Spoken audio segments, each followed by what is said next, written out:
Good morning and welcome to Ground Rules, Employment Law Over Your Coffee Break.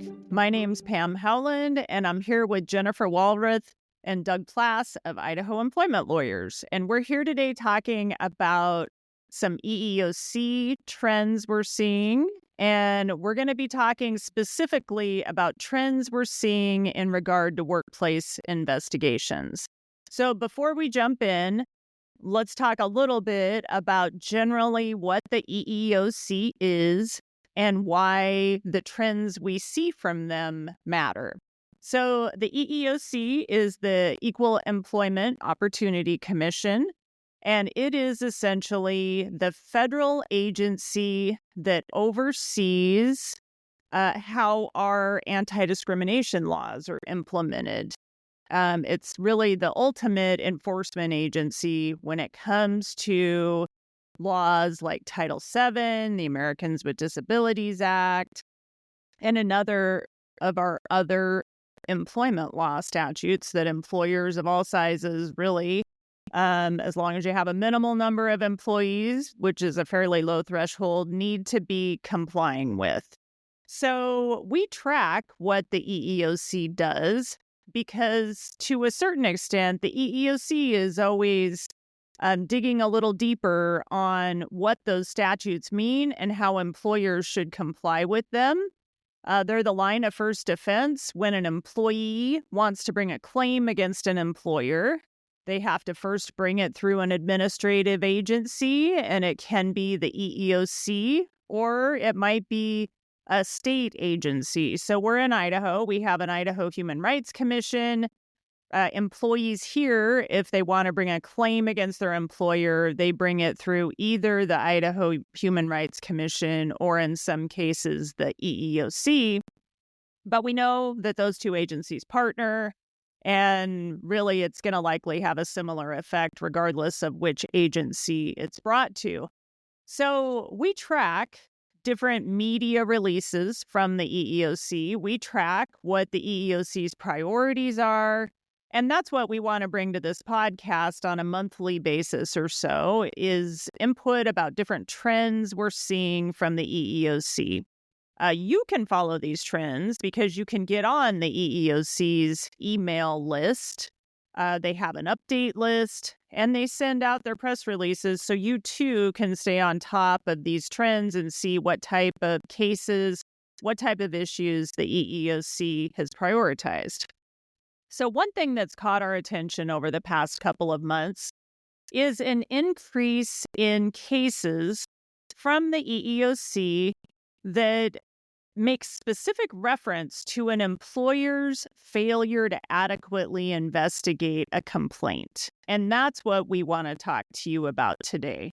So I'm just going to quickly touch on a few of these cases that we've seen come across the email over the past month so you can get a flavor of what we're talking about.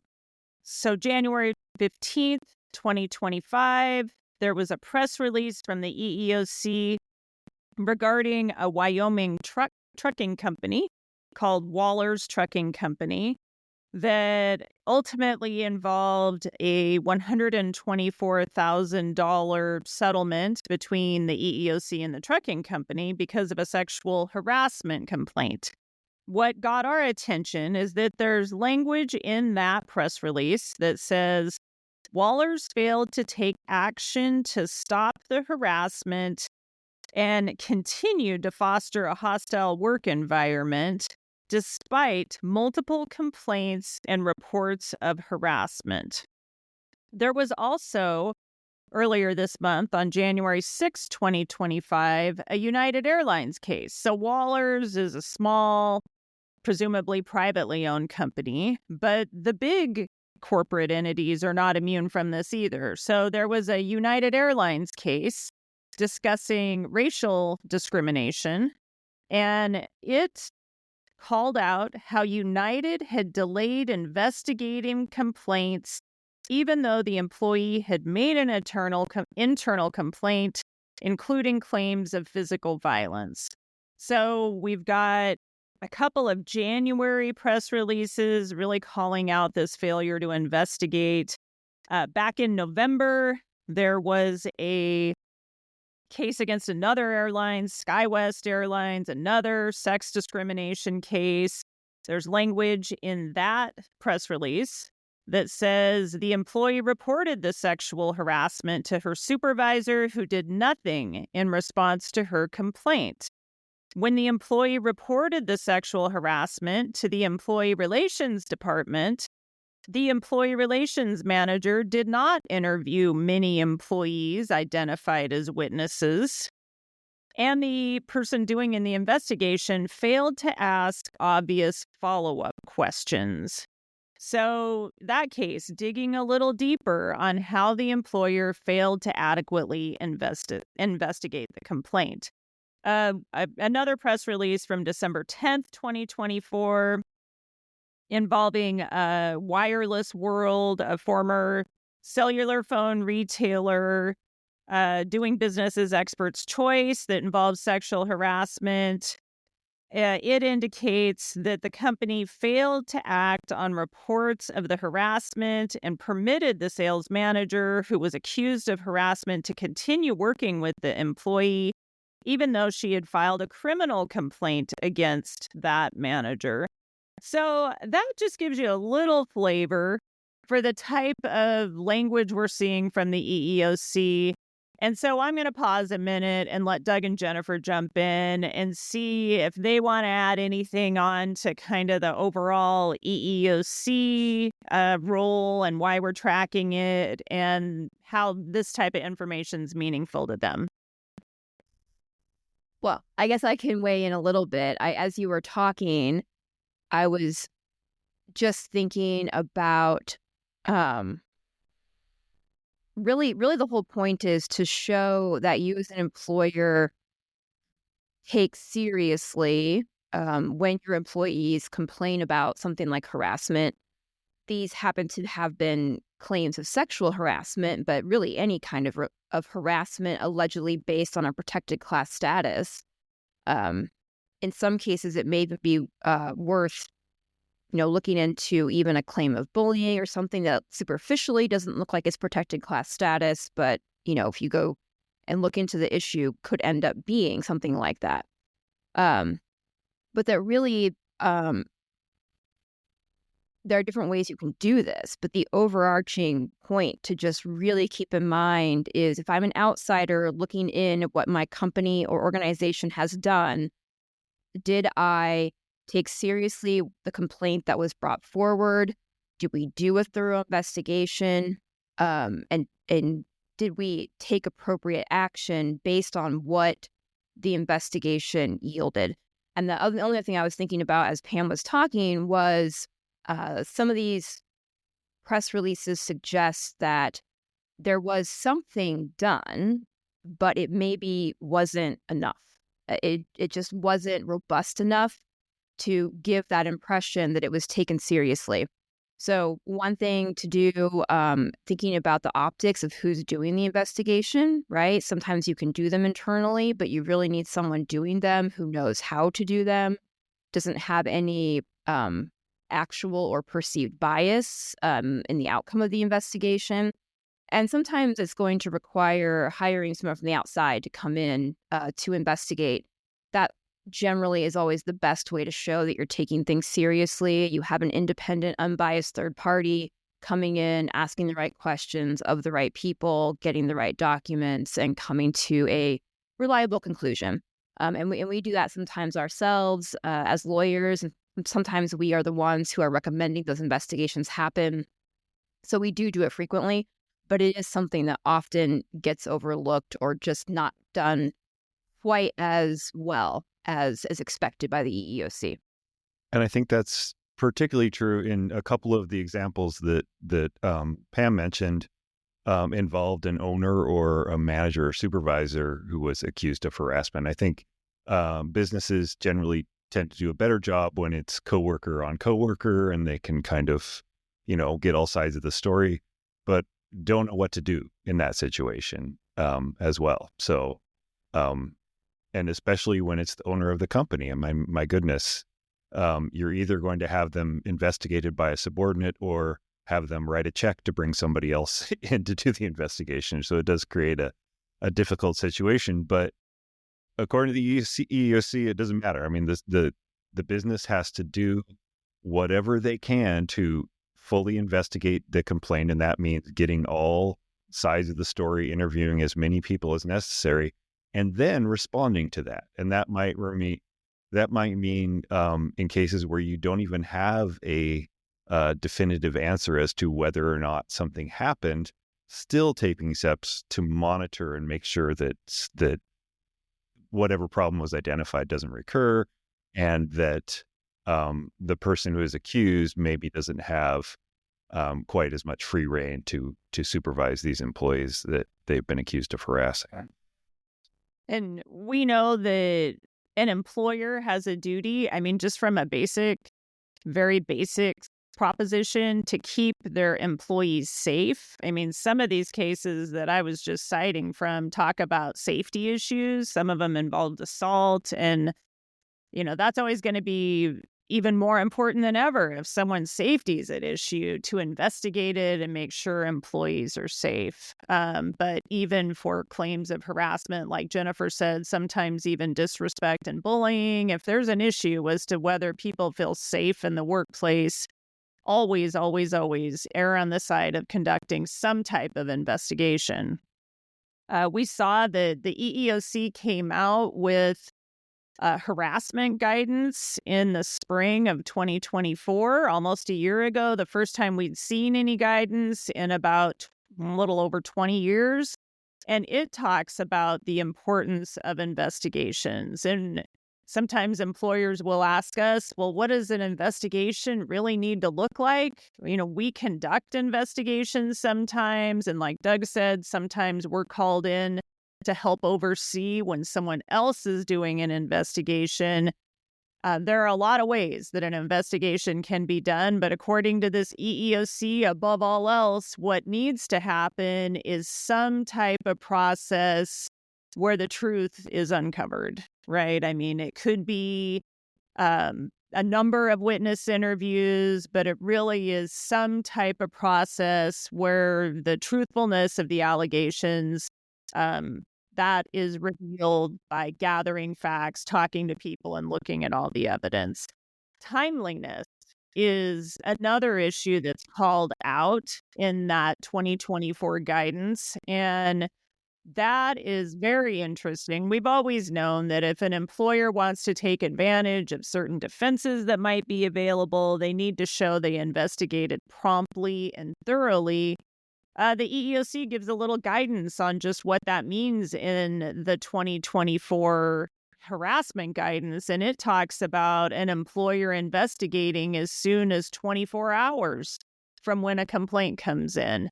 So for those of us who see the practicalities of getting an investigation going, that's a very lofty goal, 24 hours. That's difficult, especially if you're trying to get some type of third party lined up to do it.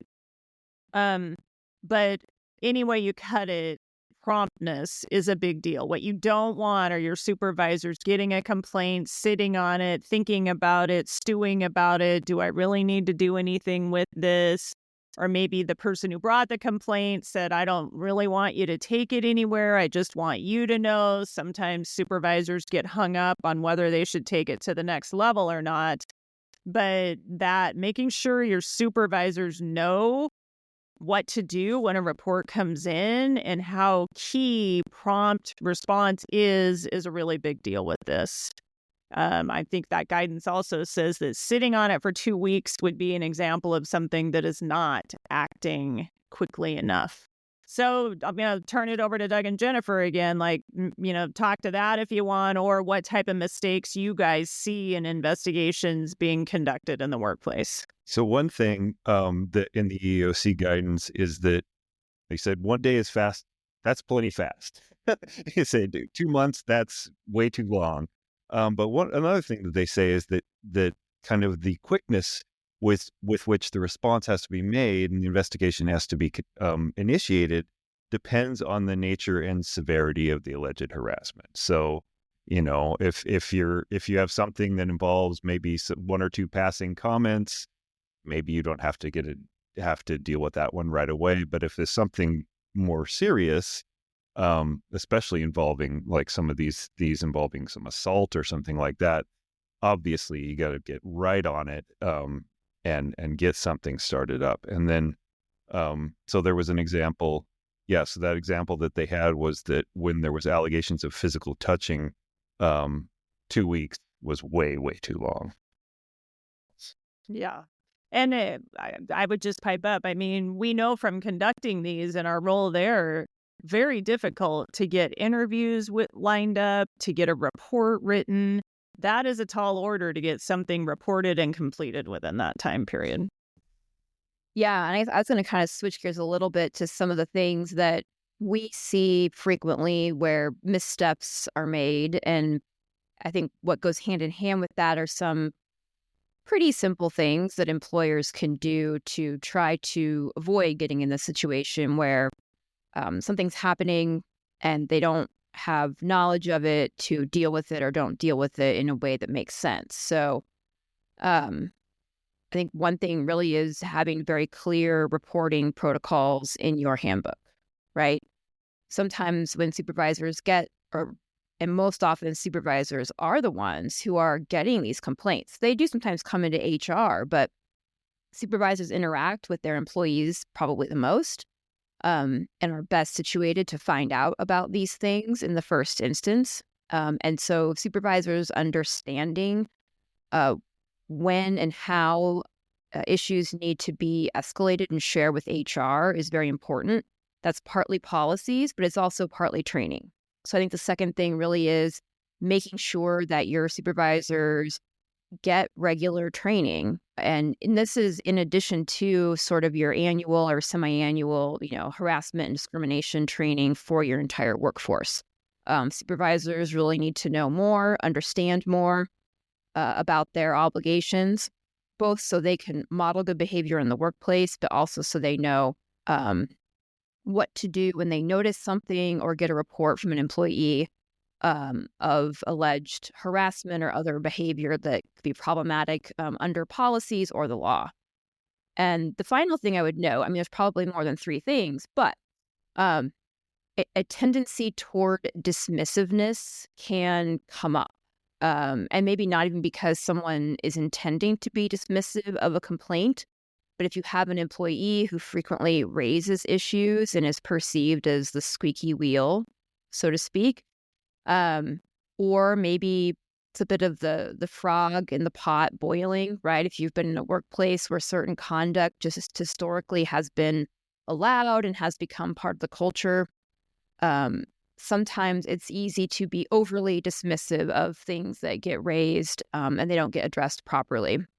So kind of finding a way to shake that loose. Again, I think that's probably some training, some appreciation for the types of cases that, there are some cases where the EEOC has taken them on and won, or the EEOC has enforced the law, where you might read the facts and think, oh my goodness, I feel like that happens at our workplace, right? And so again, just kind of more knowledge, more training, which is not, it takes some time. In some instances, I think a little investment of some money and time, but it's well worth it to have your workforce be more aware of these issues and how to handle them in a way that makes sense and is consistent with what the EEOC expects. And just to follow up on something Jennifer just said, there's some examples in the EEOC guidance about kind of what constitutes notice that there's a problem that requires investigation. And some of those examples are, one that kind of struck me was a female coworker asks not to be put on the same shift as a male coworker without any other information. So what the EEOC is saying is that should kind of raise a flag in the mind of the supervisor to try to figure out what's going on there. So it might not just be a report of harassment. It might be things that would lead to the inference of potentially some harassment. Yeah, we have the EEOC kicked out an annual performance report from fiscal year 2024 recently, and we know that 88,000 complaints were received by the EEOC last year. It's up 10%.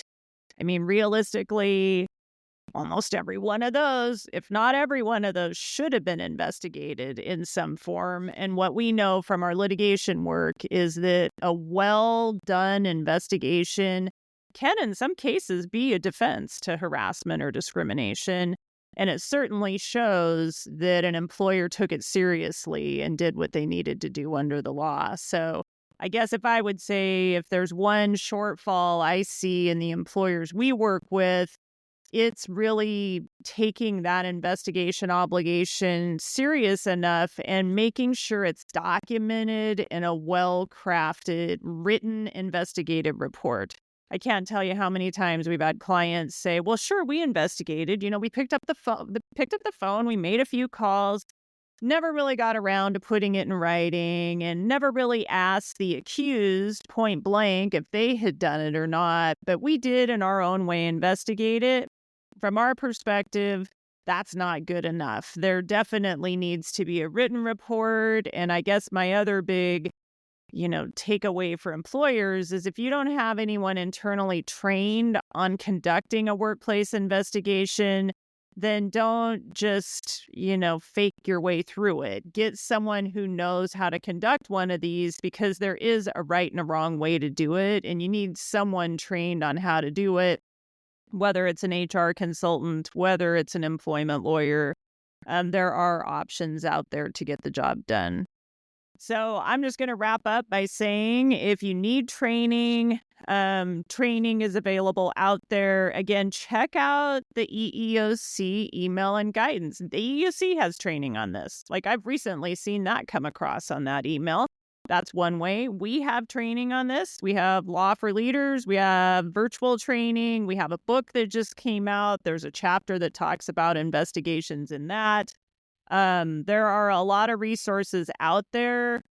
Any one of those can get the job done. What won't get the job done is ignoring it, not timely responding, and not putting things down in writing. So that's it for today. Try to find a tool to track with what the EEOC is up to. We know that in 2025, we're probably going to see some pretty drastic changes. It would be well worth your time to track with those. Thanks.